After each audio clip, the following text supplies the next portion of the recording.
Bizə zəhmət olmasa bir şəxs yaxınlaşsın, açıqlama istəyirik. Sizə yaxınlaşmayacaq, heç birisi açıqlama verməyəcək.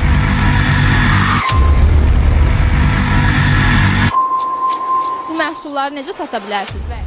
Hansısa şikayət yoxdur. Baku TV-nin qaynar xəttinə daxil olan şikayətdə vətəndaş bildirib ki, paytaxtın mərkəzində Nizami küçəsində yerləşən Oskar marketdə müxtəlif çörək çeşidləri antisanitar şəraitdə satılır. Görüntülərdə bu məhsullardan bəzilərinin üzərində hətta kiçik həşəratların olduğu da diqqət çəkir. Məsələni yerində araşdırmaq üçün üz tutduq həmin ünvana. Sağ ol. Burada danışa bilərik. Yox, sadəcə sual. Sosial şəbəkələrdə video gəlib bu mağazada. Bir dəqiqə.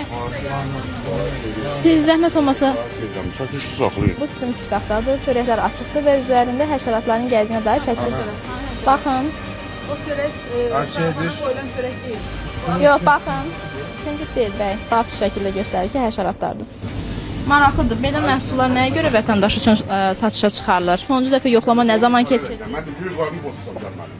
Bəy, biz sizin hüquqlarınızı pozmuruq. Verilmir. Heç kim məlumat verməsin. Necə yəni heç bir məlumat verilmir? Siz burada müştəriyə bu məhsulları necə sata bilərsiniz bəy? Hansısa şikayət yoxdur. Diqqətinizə çatdırmaq istəyirəm ki, tək çörəkdə deyil, süd məhsullarının yerləşdiyi piştaxtada da həşəratlar var. İndi orada o olubdur, nəyə görə olub bilmirik.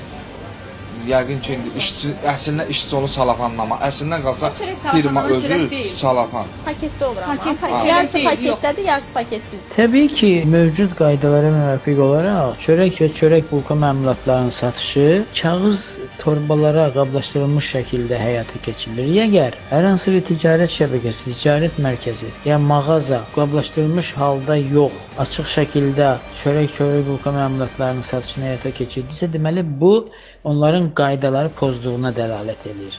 Mövzu ilə bağlı Qida Təhlükəsizliyi Agentliyinə sorğu ünvanladıq.